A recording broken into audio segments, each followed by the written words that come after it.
Hello, welcome to today's episode of Gist with Amy, and welcome, guys. If you're first time, today is your first time of watching the episode, kindly subscribe, like, and share. And on today's episode, we'll be talking with a very good friend of mine, an erudite nurse, an amazing personality, one of the most one of the most positive-minded people I know, good vibes, brilliant, intelligent. Just name it. Don't blush. All right, so I've got with me Alina Sipos, and today she will be doing justice on a topic we've really thought about. And what inspired this topic is the increasing trend around the country and generally, I think worldwide, basically. And today we'll be talking on addiction. And most times when you talk of addiction, people think along the line of marijuana, cocaine, and that's just it. But it transcends beyond that. There are a lot of things people get addicted to that they don't even know about and which impacts on their health on the long run. So first of all, I'd like us to welcome Alina to the show. Welcome. I'm sure it's going to be an interesting one because I know who I'm talking to today, definitely. So I know it will be a good one. So first of all, Alina, let's start. Addiction, on your own understanding, what is it basically? Oh, Francis, thank you for having me. Thank Yeah, you for inviting me you're here. welcome. So, I believe addiction is when someone can't stop doing something that is bad for them, and it's a mental barrier where they know it will affect them, and they can't psychologically and mentally stop what they're doing, and that thing caused them joy and a certain amount of happiness for a time being, so they keep wanting to go back to that feeling, so they keep repeating the same bad habit. Yeah, that makes sense. So when it comes to addiction, a lot of people are addicted to different variety of things. But before we go to that, I also want to talk about what really what are the major factors that I wouldn't want to use the word inspire, but leads people into this particular or this other particular form of addiction. What are the common factors responsible? I don't believe anyone is trying to get into addiction, because Okay. by name addiction, it's a bad thing. Yeah. Nobody would plan something bad to happen to them. I think it always starts as a once in a while thing, like with smoking or with drinking.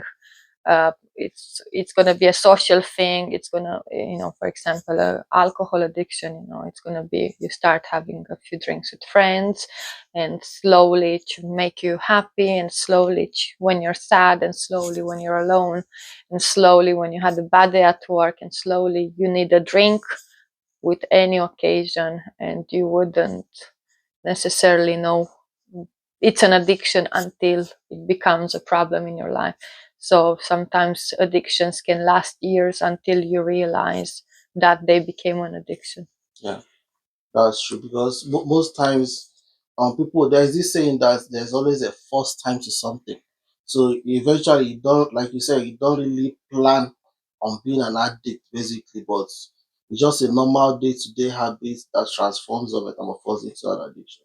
But like I said earlier at the beginning, people usually think about addiction more like marijuana, cocaine, and just some hard drugs and stuff like that. But what are the other things basically that you've realized that people don't really put much interest into, but those are actually uh, let's say other elements or whatever that people can actually get addicted to at some point. I think because some things are socially acceptable to happen Okay. in front of others and repeatedly, such Yeah. as smoking. You wouldn't do heroin or cocaine On the in streets. front of your colleagues, in a Yeah. pub, in a bar, in a restaurant, in front of your mom, but you would have a cigarette and you will have a drink with your mom, or on the street, or so, because it is acceptable and socially, you know, it's a social, Activity, basically. activity to Everybody do. does it. Everybody does it. Yeah. It becomes a norm. So that's why it's hard to identify it as an addiction until it's too late. And for example, I started smoking at 16 when I was in high school, and everybody was doing it, and I never wanted to become addicted to smoking at any point in my life. But you start with one, and it's just a casual thing, and after you go away from home, and everybody in my culture, everybody smokes as well, so it's almost like you're not cool if you're not doing it.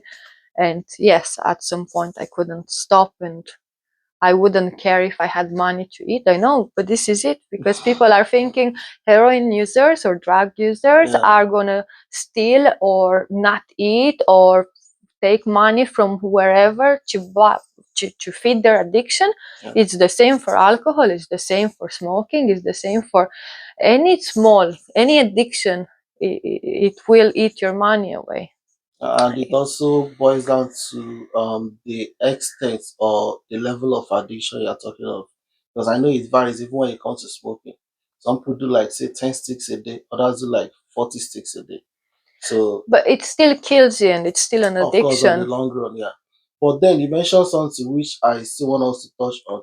You mentioned about culture, acceptability within your immediate community. Let's take for example, I'm from Nigeria, you're from Romania, we live in the UK. Those are three different cultures at play. Where I come from is not really acceptable kind of as it is up here in the UK. So when you talk of addiction, do we look at it from a cultural perspective? Because what can be termed an addiction um, where I come from might just be like a normal cultural behavior up here. So what do you think? Like, is there that cultural impact on Of addiction? course, 100%, 100%. Because, for example, my mom doesn't smoke, and Okay. in her day, women shouldn't smoke. The women who smoke will be considered of ill repute. They will not have a successful marriage. Okay. Not, no decent guy, no serious guy will ask them out or want to marry them or have children with them, because that was considered, you know, uh, a man habit.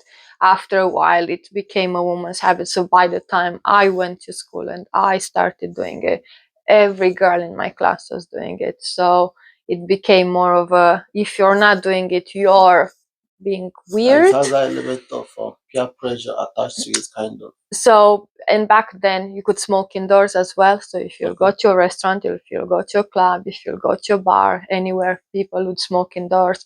Now that I stopped smoking for over 3 years ago, I go back there and I can't eat in a restaurant because people are blowing smoke in my face. So yeah. So let's deviate a little bit. Let's bring it home. Let's talk about in the medical field or professionally speaking. I want us to touch on the let's say the health practitioners and the patients differently. Now let's start with the patients.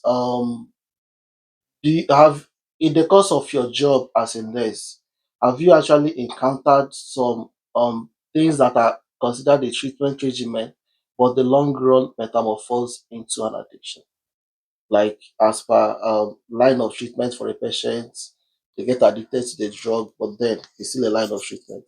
I think painkillers addiction, it's a big one that I can think of, Okay. where some patients come out from surgery with from a hip replacement, and they get set up with a certain actually a very high amount of opioids, and they will just carry on, and they will go to the GP day, and they will become addicted to that drug.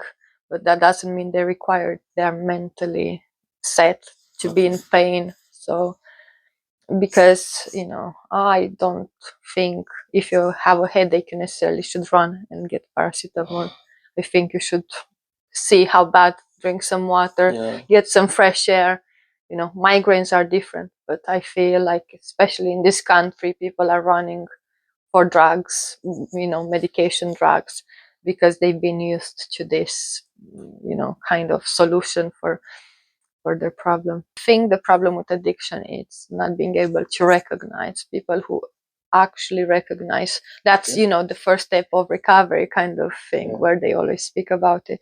When you'll recognize, I have a problem with drinking, for example, which is a major thing in England, and I think across the world, but I'm referring to England because we live here.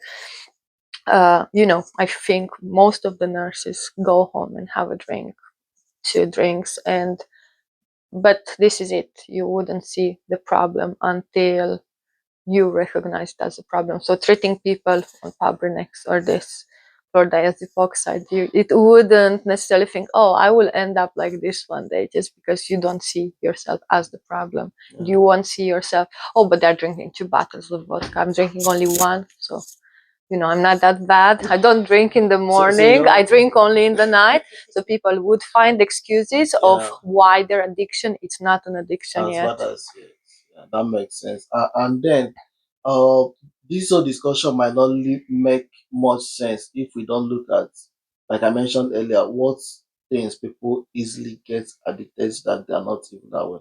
I've heard people mention things like caffeine, or just everybody is drinking coffee, and for them they're just drinking coffee. But does it impact on an individual's health on the long run when it comes to high consumption of coffee? I think coffee in particular, it's recommended in a very small doses. I think from what I looked long time ago. Obviously, my information is not very accurate or factual necessarily, but from last time I read something about it. It says it stimulates your brain, and it has some certain metabolic and helps your digestion and this and that. But it will be a case of 1-2 cups of coffee a day. It wouldn't talk about people who would drink 7-8. So there are people who work in an office or mostly on night shifts who would have 6-7 coffees every day, and that will impact on heart disease.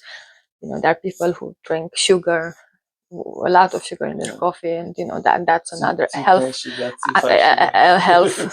factor. There are people who smoke with their coffee as well, so that will make it kind of a ritual where it's almost like a pleasurable thing, where coffee it's like, but you say coffee, it's tea as well. English tea, they have the same amount of caffeine, and people drink it here, 6-7 cups of tea. It's almost acceptable. So bottom line is, irrespective of how acceptable it might be, moderation at spa In is everything. the key, basically. Because you get some people getting like 10 cups a day, 12 cups a day. But we are talking about everything, as eating sweets, too many sugar. Nobody can say I'm addicted to chocolate or to sweets, but if you become a diabetic by the age of 35, type 2, because or you gain a lot of weight, or you become morbidly obese, and you're in a mobility scooter, or you start having ulcers all over your legs, and like, addiction again doesn't need to be referred only as this. And I know people who are addicted, they have a sweet tooth, as they say. So, but that means they would have a whole cake by themselves. Like you said, most times the names are changed, is rebranded. You hear people say I'm a foodie, but they just eat a lot, basically. And I've got a sweet tooth, but along the line you find out that once you've not had that, because what makes it an addiction is It's the craving. Exactly, that craving just comes there. You just want to go for it. And then you mentioned one more thing before we look at the health implications and that. You mentioned something around nurses going back home and having like a bottle of wine just to get settled. Does that come from the nature of their job, and how can that be changed? Because I know some people take alcohol just to relax.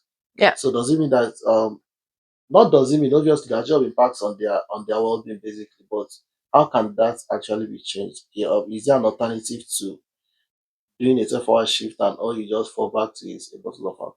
I don't think it's nurses focused, this thing, because all jobs are stressful. All jobs have their own level. You can work in a restaurant, you can work in a supermarket, you can work in the hospital. Every job comes with their level of stress, and you coping with it.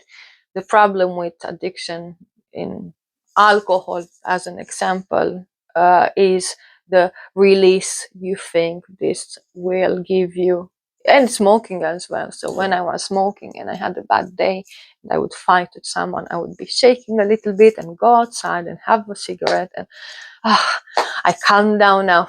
Let's be serious. It's not working, is it? So I think people the same. Yeah. Yes, in the same with weed. People say, "Oh, Just the it's momentary not an relief, addiction. basically. Weed doesn't cause addiction." That's what people again believe. But it's the release that that substance is giving you. So it's the same for alcohol. The same for smoking. The same for everything. It's that endorphins Yeah. that they release in your brain, but it's it's self-taught kind of thing. It's you thinking that this is the solution for your problems, and this is when it becomes a problem. Okay. That makes sense. So, let's just speak on two things very quickly. Prevention and how do people who are already addicts actually get themselves out of it. Now, prevention in the sense that we can actually prevent people from. How can we prevent people from actually getting into these behaviors? How do they identify that it has transcended above just a normal day-to-day habit into an addiction, and how can that be prevented generally? I think because it's a lot of stigma involved addiction, and it's seen as a bad thing. And if you're an alcoholic or a smoker or a drug addict, people are going to think less of you. They will think you're stupid. They will think you're not Mm, strong willed. They will think.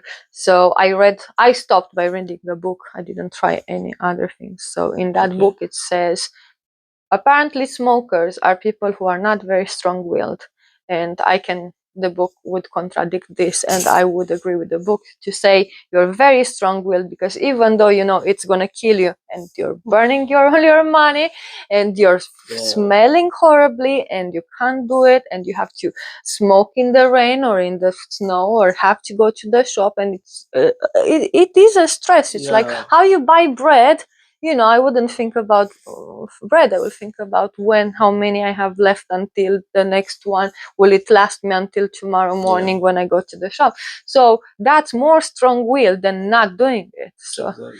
and I think awareness. So, unfortunately, for decades, these bad habits would be advertised on telly, and you'd see your parents doing it, you'll see your friends doing it, but you would have the Jack Daniels commercial on TV. You'll have the With the, the different the flavors, beautiful actually. Yeah. the beautiful actress smoking a cigar in Côte d'Azur in Monaco, and you'll Yeah. think, oh, if I smoke I will look as pretty Exactly. as Audrey Hepburn. No, no, I'm just going go, gonna die quicker. And I Yeah. think she died because of that anyway. So um, so no, addiction, it's creating awareness. Yeah. And unfortunately in my time was smoking. I got addicted to. Now the new thing on trend, it's vaping. Yeah.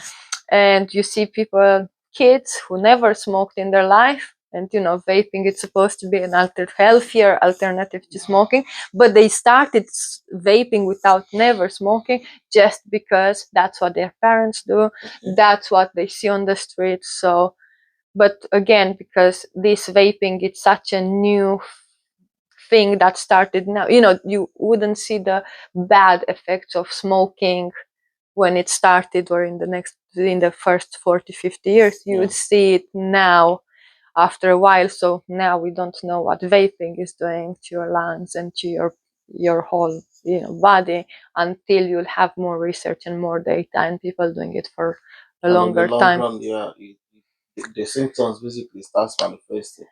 And another angle is, I know we are mentioning a lot of alcohol and smoking and vaping, but it transcends beyond that. Like I said, it's a craving that makes it an addiction. There are a lot of awkward things people crave basically just to get themselves to whatever high level they want to be on and all that. It mustn't necessarily be smoking and all that, but then if you find yourself you can't live with this thing, you're always craving for it, you see people waking up in the middle of the night to go and look for where to buy that particular stuff, Now that's an addiction, and it needs to be Addressed. addressed like yesterday, not even today. But then another thing is health implications. What are the commonest disease conditions you've come across working as a nurse that is directly or indirectly linked to addiction? Because the truth of the matter is, some people come from a client where they feel they are unhealthy because they are just unhealthy. They can't link it to lifestyle basically. So, what are those common health implications or disease conditions that are directly linked to some of these addictions? And at least I think it's to open people's mind around what to prevent and what to look out for basically.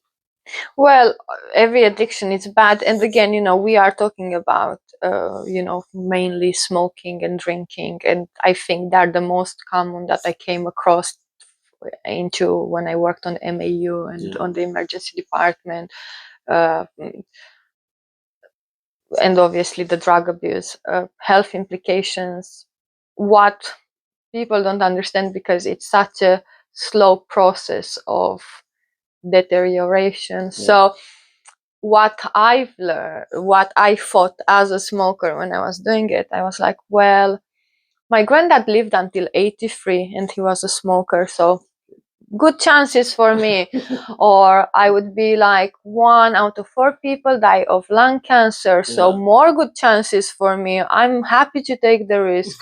Or I will be like, 1 out of 8 people have COPD, and I'm like, I like my chances, man, I really like my chances. Okay. But what people don't understand is that it doesn't affect only the lungs, it doesn't affect only the heart, it affects everything in your body. So, and when I addressed one of my patients, because we both work on a Yeah. respiratory ward, and she said to me, the nurse last year told me to stop smoking because if I don't do it, I won't be able to walk from here to the toilet. And I laughed in her face and I said to her, listen, you just want me to stop smoking, and I won't buy that story. Yeah. So now I can't walk to the toilet, and I wished I listened to the nurse. So imagine being unable to walk to the toilet at the age of 50.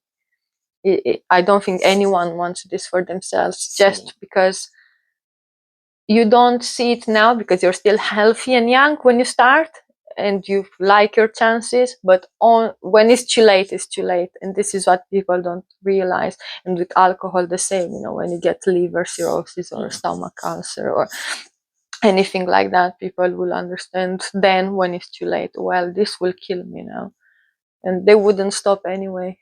Yeah, and just to add to that, most of the conditions that, because it's a build up over the years, when the person comes down with a disease condition, usually an irreversible position basically. So you just to manage it as much as possible. Most of those conditions are not actively being treated. You see them, they go back, they come back in, they go back, they come back in. Just keep managing and it deteriorate. So um I think if people understand it from that vantage, it will help a lot. But before we end this, I also want to look at misconceptions, because those are the biggest problem I think we have. Like you mentioned, someone can't walk to the toilet at this point and they feel like, that's not possible, but it's happening. Okay, so what are those commonest misconceptions? Not around smoking, not around drinking, but whatever addiction that comes with it. Because let me give an instance, for example, an instance. You have someone that is as lanky as a stick, and they tell you, with this my size, I can't possibly be diabetic, because we've had that mentality of being diabetic means being this big. So what are the misconceptions around this addiction and how people can actually identify and prevent it? I think the biggest problem with addiction is people thinking this will never happen to me. If I have one drink tonight, I will never become addicted. I'm too strong. I know the bad things about it. I know that it will kill me, but you know, you're here, so let's have 2 drinks Yeah. instead, and tomorrow. So it's always, addiction will always have such a slow process that it will never be identified until it's quite advanced. And when people struggle to stop, this is takes years and years and years. And I think this is it. When people think this will never happen to me, this is it's not nothing to do with strong will. As I said, it's nothing to do with culture. Is something that anyone can get into, and it doesn't need to be heroin. It doesn't need to be heavy drugs. Anything will put you in a better place that you are, and will give you that moment of release and happiness and joy. And yeah, this is how So I believe everything we've talked so far might not really impact so much if we don't look at how can people seek help, how can they get treatment, because I know it transcends beyond just coming to the hospital. Maybe other programs they can get involved in just to like get themselves off that addiction. How can they seek help? I think the most important idea I can come up with at the moment, it's looking after each other, because it's hard for someone to identify they have a problem until it's too late for them, and they already lost probably a job or a relationship. I'm sure or you heard cases where they lost their house, they lost their families, they are homeless, that and you're thinking, oh my god, that will never happen to me. That can't happen to me. And I'm serious. If you'd go and interview these people that live on the street and ask how did you get in this place, it's always going to be linked to an addiction, because people don't end up, you will still have that will to carry on, but with an addiction, because it gives you that momentarily happiness, you'll be like, well, I'm going to fight for this happiness I can have momentarily, and not look at the long goal. Yeah.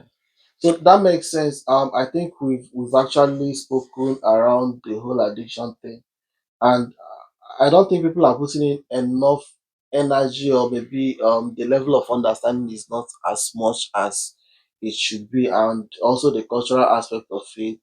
People don't look. People get addicted, but they don't even know. Like you said, you need to look out for each other. Well, yes, Yeah. so I kind of got lost with the idea. But what I mean with, if your friend or your family member or your colleague at work said, oh, I'm going tonight and I'm going to have a drink. And if tomorrow night you're going to ask, what are you going to do tonight? Well, I'm going to have a drink because I had such a bad day at work. And, obviously now it's a silly example about drinking, but you can see when someone in your life is going down, and you can identify it and you can address the situation, because that's what I mean, looking after each other. They might not see it, but you can see it. And obviously if someone doesn't want your help, they're going to be like, I after I stopped smoking, I start telling everyone, oh my god, you need to read this book, it's brilliant. I stopped, and I was a chain smoker, like 30 cigarettes a day. I wouldn't care where those money are from. I wouldn't care if I had enough to buy a steak. I would look, steak, £6. Maybe not, but tobacco cigarettes, £6. Oh my god, that's good. That's a bargain. They're so expensive now. So it's the same, bottle of wine, £6, bargain, a steak, £6. And this is how people would prioritize money in this way. So this is it. Looking after each other means seeing, and offering if you need anything. You can't impose your opinion and your help on people, but I'm always here to talk to you if you need anything. If you ever need help with this, I will be able to support you with this, or I will know someone who will. That makes sense. All right, guys. It's been a long conversation so far, and like I said, I'm sure you've learned something. I mentioned earlier, I know who I'm talking to. She will do justice to this topic.